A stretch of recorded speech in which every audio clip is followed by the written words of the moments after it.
परित्राणकर्ता प्रभु यीशु ख्रीष्टଙ୍କ नामରେ ବାକ୍ୟ ଶୁଣୁଥିବା ସମସ୍ତ ଭାଇ ଓ ଭଉଣୀମାନଙ୍କୁ ମୁଁ ହୃଦୟର ସହିତ ପ୍ରେଜ୍ ଦ ଲର୍ଡ ଜ୍ଞାପନ କରେ। ପ୍ରେଜ୍ ଦ ଲର୍ଡ। ଆସନ୍ତୁ ଆଜି ଆମେ ଅଳ୍ପ ସମୟ ପରମେଶ୍ୱରଙ୍କ ବାକ୍ୟରୁ କିଛି ଅଂଶ ପାଠ କରି ଆମେ ଧ୍ୟାନ କରିବା। ବର୍ତ୍ତମାନ ଆମେ ସମସ୍ତେ ଜାଣୁ ଆମେ ଲେଣ୍ଡ ସିଜନରେ ଆମେ ଅଛୁ। ଲେଣ୍ଡ ସିଜନ ବୋଲି କହିଲେ ଦୁଃଖ ଭୋଗର ସପ୍ତାହ ବା ଦୁଃଖ ଭୋଗର ସମୟ ମଧ୍ୟ କୁହାଯିବ। ପ୍ରିୟମାନେ, ବିଶେଷ କରି ଏହି ସମୟରେ ପ୍ରତ୍ୟେକ ଖ୍ରୀଷ୍ଟିଆନ ଭାଇ ଓ ଭଉଣୀମାନେ ପ୍ରଭୁ ଯୀଶୁ ଖ୍ରୀଷ୍ଟ ଯେ ଆମମାନଙ୍କର ଅପରାଧ ନିମନ୍ତେ ଆମମାନଙ୍କର ପାପ ନିମନ୍ତେ କାଲବାରୀ କ୍ରୁଶରେ କିପରି ଯନ୍ତ୍ରଣା ଭୋଗ କଲେ, ଆମମାନଙ୍କ ପାଇଁ ଦୁଃଖ ଉଠାଇଲେ, ସେହି ଦୁଃଖକୁ ଏହି ଦିନମାନଙ୍କରେ ସେମାନେ ସ୍ମରଣ କରିଥାନ୍ତି, ଆମେ ସ୍ମରଣ କରିଥାଉ। ଆଉ ଅନେକ ତ୍ୟାଗମୟ ଜୀବନ ଏହି ସମୟରେ କାଟନ୍ତି। ତାହାକୁ ଆମେ ଲେଣ୍ଡ ସିଜନ ମଧ୍ୟ ଆମେ କହିପାରିବା। ସେଥିପାଇଁ ଆଜି ମଧ୍ୟ ଆମେ ପ୍ରଭୁ ଯୀଶୁ ଖ୍ରୀଷ୍ଟ ଆମମାନଙ୍କ ନିମନ୍ତେ ସେ କାଲବାରୀ କ୍ରୁଶରେ କିପରି ଦୁଃଖ ଭୋଗ କଲେ ସେହି ସମ୍ବନ୍ଧରେ ଆମେ ଶିକ୍ଷା ଗ୍ରହଣ କରିବା। ପ୍ରିୟ ଭାଇ ଓ ଭଉଣୀମାନେ, ପ୍ରଭୁ ଯୀଶୁ ଖ୍ରୀଷ୍ଟ ଯେତେବେଳେ କ୍ରୁଶରେ ଶେଷ ନିଶ୍ୱାସ ତ୍ୟାଗ କରିବା ପୂର୍ବରୁ ସେ ଆମ୍ଭମାନଙ୍କ ନିମନ୍ତେ 7ଟି ବାଣୀ ସେ କହିଯାଇଅଛନ୍ତି। ସେହି ବାଣୀ ଆମମାନଙ୍କ ନିମନ୍ତେ ଏକ ମହତ୍ତ୍ୱପୂର୍ଣ୍ଣ ବାଣୀ ଅଟେ। ଆମେ ତାହା ସ୍ୱର୍ଗ ରାଜ୍ୟ ଯିବା ନିମନ୍ତେ 7ଟି ପାହାଚ ମଧ୍ୟ କହିପାରିବା। ଯଦି ଉଚ୍ଚ ସ୍ଥାନକୁ ଯିବା ନିମନ୍ତେ ଆମମାନଙ୍କୁ ପାହାଚ ଚଢ଼ିଲେ ଆମେ ଉଚ୍ଚ ସ୍ଥାନକୁ ଯାଇପାରିବା, ସେହିପରି ସ୍ୱର୍ଗ ରାଜ୍ୟ ଯିବା ନିମନ୍ତେ ପ୍ରଭୁ ଯୀଶୁ ଖ୍ରୀଷ୍ଟ କ୍ରୁଶରେ ଆମମାନଙ୍କ ନିମନ୍ତେ 7ଟି ପାହାଚ ରଖିଛନ୍ତି ବା 7ଟି ବାଣୀ ସେ ଆମମାନଙ୍କୁ କହିଯାଇଛନ୍ତି। ସେହି 7 ବାଣୀ ମଧ୍ୟରୁ ଆଜି ଆମମାନେ ପ୍ରଥମ ବାଣୀ ଆମେ ଶିକ୍ଷା ଗ୍ରହଣ କରିବା। ଲୁକ ଲିଖିତ ମଙ୍ଗଳ ସୁସମାଚାର ତହିଁର 23 ଅଧ୍ୟାୟ 34 ପଦ।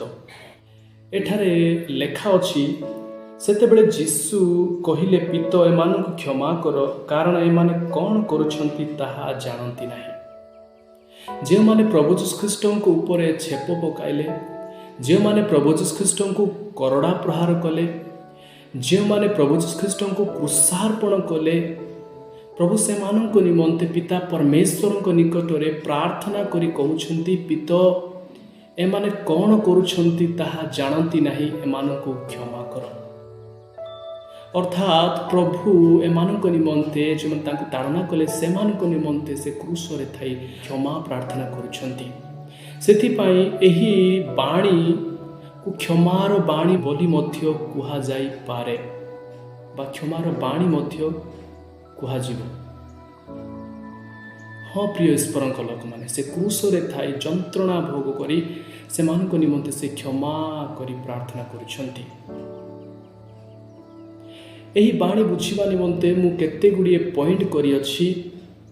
ଆମେ ସେହି ପଏଣ୍ଟ ଅନୁସାରେ ଶିକ୍ଷା ଯଦି ଗ୍ରହଣ କରୁ, ତେବେ ଏହି ପ୍ରଥମ ବାଣୀ ଆମେ ସ୍ପଷ୍ଟ ରୀତିରେ ବୁଝିପାରିବା। ପ୍ରଥମ ପଏଣ୍ଟ ହେଉଛି, ଯୀଶୁ କାହିଁକି ଆପଣା ତାଡ଼ନାକାରୀ ଅର୍ଥାତ୍ ଯେଉଁମାନେ ତାଙ୍କୁ କ୍ରୁଶରେ ଚଢ଼ାଇଲେ ସେମାନଙ୍କୁ ନିମନ୍ତେ କ୍ଷମାର ପ୍ରାର୍ଥନା କଲେ। ଆପଣମାନଙ୍କ ମନରେ ପ୍ରଶ୍ନ ଉଠୁଥିବ। ତାର ଉତ୍ତର ହେଉଛି, ଆମେ ଅନେକ ସମୟରେ ପ୍ରଭୁଙ୍କର ଦାସମାନେ କହିବା ମୁଖରୁ ଆମେ ଶୁଣିଛୁ ଯେ ପ୍ରଭୁ ଯୀଶୁ ହେଉଛନ୍ତି କ୍ଷମାକାରୀ ଈଶ୍ୱର। ଆମର ଦେଶରେ ପୂର୍ବପୁରୁଷମାନେ କହନ୍ତି, ଏବେ ମଧ୍ୟ କହୁଛନ୍ତି ଯେ ଆମ ଦେଶରେ ଅନେକ ଦେବାଦେବୀତା ଆସିଥିଲେ, କିନ୍ତୁ ସେମାନେ ପାପୀମାନଙ୍କୁ ସଂହାର କରିବା ନିମନ୍ତେ ଜଗତ ମଧ୍ୟରେ ସେମାନେ ଆସିଥିଲେ ବୋଲି କୁହନ୍ତି।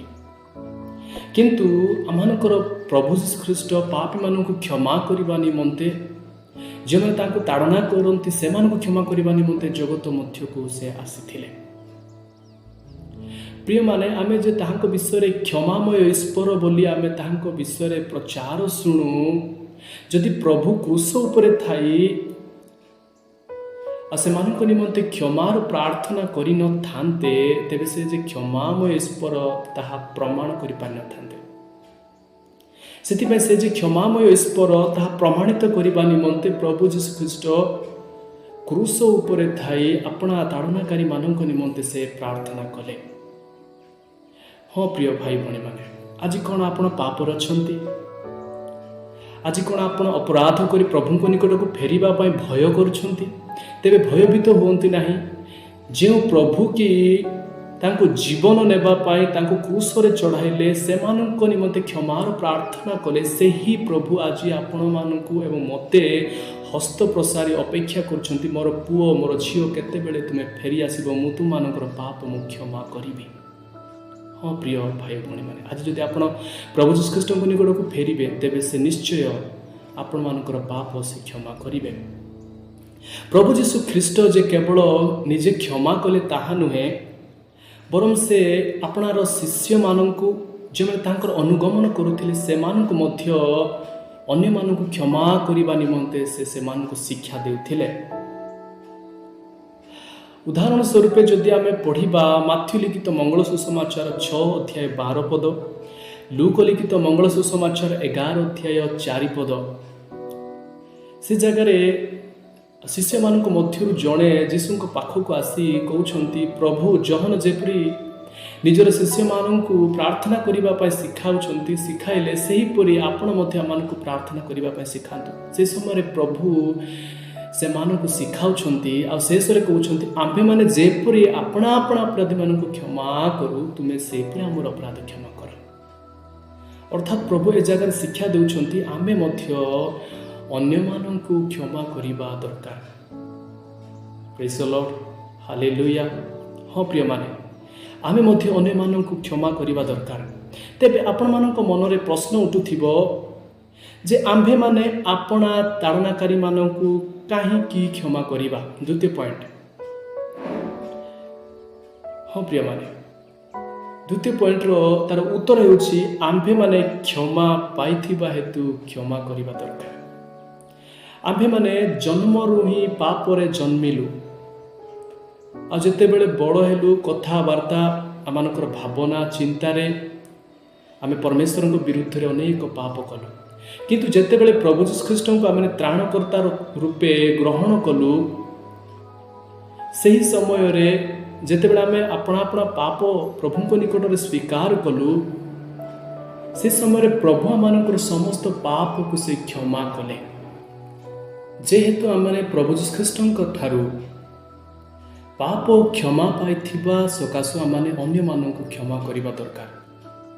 आ द्वितीय विषय होछि क्षमा पाइबा निमंते आपण मानकु हेतु यह शुणिला परे अड़ुआ लगी थाई पारे जे आम माने क्षमा पाइथिबा सकाशु क्षमा करिबा, द्वितीय रे आमे क्षमा पाइबा निमंते क्षमा करिबा। हाँ प्रिय माने क्षमा पाइबा निमंते क्षमा करिबा। मु आपण मानक निमंते पढ़िबा पे चाहे माथ्यू लिखित मंगल सुसमाचार 6 अध्याय 14 रु 15।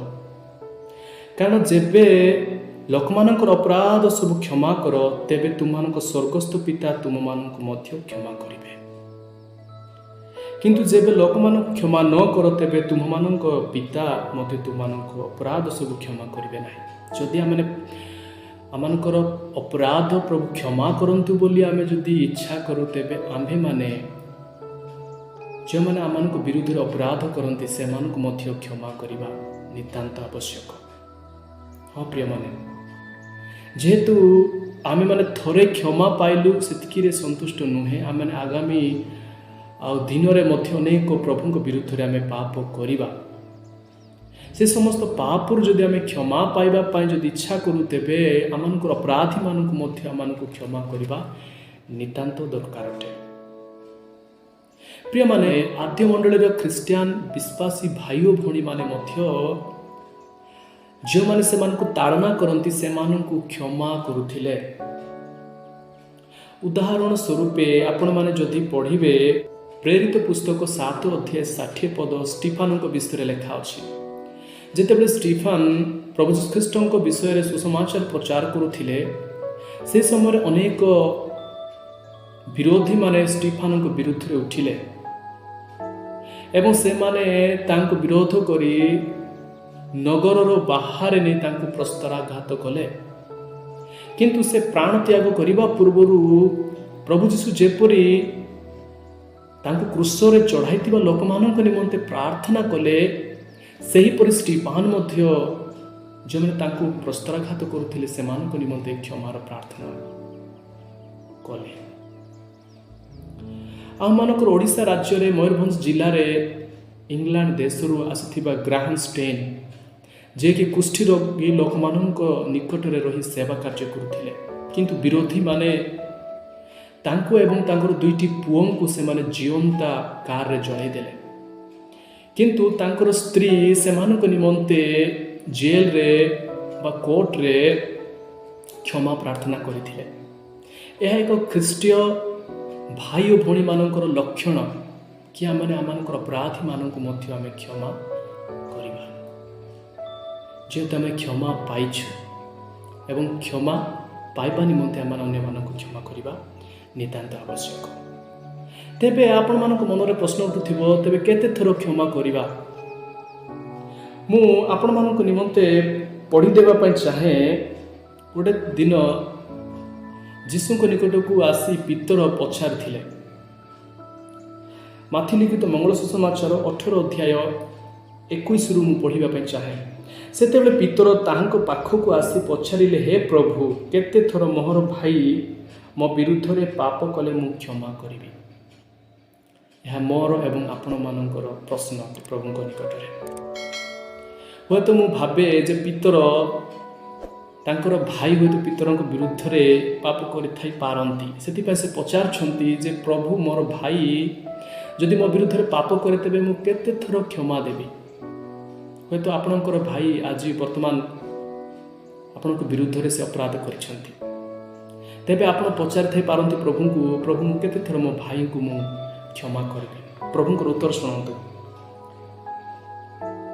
ଆଉ ପିତର ପଚାରୁଛନ୍ତି କି 7 ଥର ପର୍ଯ୍ୟନ୍ତ? କେତେ ଥର? 7 ଥର କ୍ଷମା କରିବି? ଯୀଶୁ ତାହାଙ୍କୁ କହୁଛନ୍ତି, ତୁମକୁ କେବଳ 7 ଥର ପର୍ଯ୍ୟନ୍ତ କହୁନାହିଁ, ମାତ୍ର 70 ଗୁଣ 7 ଥର ପର୍ଯ୍ୟନ୍ତ। 70କୁ ଯଦି 7 ସହିତ ଗୁଣନ କରିବେ ତେବେ 490। ଏପରି କେଉଁ ବ୍ୟକ୍ତି ଅଛି ଯିଏକି 490 ଥର ଆମମାନଙ୍କ ବିରୁଦ୍ଧରେ ପାପ କରିବ? କଦାପି ନୁହେଁ।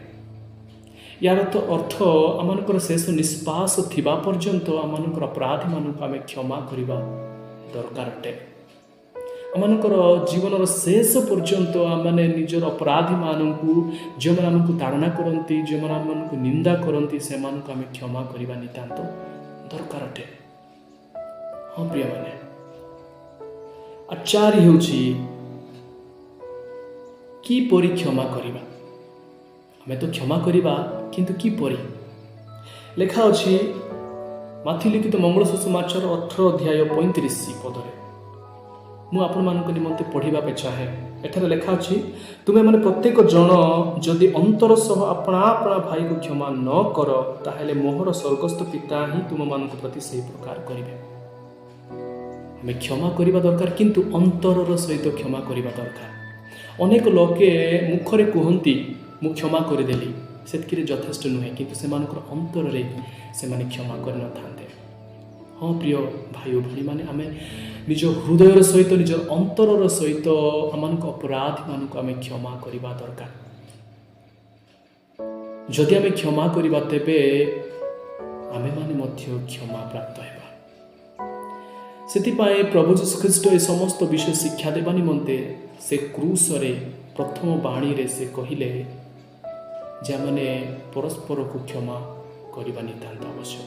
ଏହା ଏକ ମହତ୍ତ୍ୱପୂର୍ଣ୍ଣ ଶିକ୍ଷା ଅଟେ। ଆମେ କ୍ଷମା ନ ପାଇ ଆମେ ସ୍ୱର୍ଗ ରାଜ୍ୟରେ ପ୍ରବେଶ କରିପାରିବା ନାହିଁ। ଯଦି ଆମେ ସ୍ୱର୍ଗ ରାଜ୍ୟରେ ପ୍ରବେଶ କରିବା ପାଇଁ ଚାହୁଁ, ତେବେ ଆମେ ଆମମାନଙ୍କ ସମସ୍ତ ପାପରୁ କ୍ଷମା ପାଇଥିବା ନିତାନ୍ତ ଦରକାର। କ୍ଷମା କିପରି ପାଇବା? ଆମେ ଅନ୍ୟମାନଙ୍କୁ କ୍ଷମା ଦେଲେ, ଆମେ ପ୍ରଭୁ ଯୀଶୁ ଖ୍ରୀଷ୍ଟଙ୍କ ଠାରେ କ୍ଷମା ପ୍ରାର୍ଥନା କଲେ, ପ୍ରଭୁ ଆମମାନଙ୍କର ପ୍ରାର୍ଥନା ଶୁଣି ଆମମାନଙ୍କୁ ସମସ୍ତ ପାପରୁ କ୍ଷମା କରିବେ। ପ୍ରଭୁ ଆମ ସମସ୍ତଙ୍କୁ ଏପରି ହୃଦୟ ଦିଅନ୍ତୁ, ଏପରି ଅନ୍ତର ଦିଅନ୍ତୁ, ତାକି ଆମେ ଅନ୍ତର ସହିତ ଆମମାନଙ୍କ ଅପରାଧୀମାନଙ୍କୁ ଆମେ କ୍ଷମା କରିପାରିବା। ଆସନ୍ତୁ ଆଜିର ଶିକ୍ଷା ନିମନ୍ତେ ପ୍ରଭୁଙ୍କୁ ଧନ୍ୟବାଦ କରିବା। ପ୍ରଭୁ କ୍ରୁଶ ଉପରେ 7ଟି ବାଣୀ ମଧ୍ୟରୁ ଆଜି ଆମମାନଙ୍କୁ ପ୍ରଥମ ବାଣୀ ଶିକ୍ଷା କରିବା ପାଇଁ ଆମମାନଙ୍କୁ ସାହାଯ୍ୟ କଲେ। ସମସ୍ତେ ଆମେ ଚକ୍ଷୁ ବନ୍ଦ କରିବା, ପ୍ରାର୍ଥନା କରିବା। ଧନ୍ୟବାଦ ସ୍ୱର୍ଗୀୟ ପିତା, ସୁନ୍ଦର ଶିକ୍ଷା ପାଇଁ। ପ୍ରଭୁ ଆଜି ଯେଉଁ ଶିକ୍ଷା ଆମେ ଶୁଣିଛୁ, ଅନ୍ୟମାନଙ୍କୁ କ୍ଷମା କରିବା ପାଇଁ, प्रभु आमको दया कर आम जे अन्य क्षमा कर महिमा गौरव पूजा प्रशंसा तुम्हारा जीवित परमेश्वर आम प्रार्थना तुम शुणिल धन्यवाद जीशु नाम प्रार्थना करुँ आमेन। धन्यवाद प्रभु आपण समस्त को आशीर्वाद करंतु आपण मानकर निमंते यही चैनल रे आउ 7टी बाणी आसवाप जाऊँगी आपण मैंने ये चैनल को सब्सक्राइब कर रखु आउ पारुछंती तेबे आपण मानकर संपर्क लोक मानक शेयर करंतु प्रभु आपण मानक विशेष आशीर्वाद करंतु। धन्यवाद।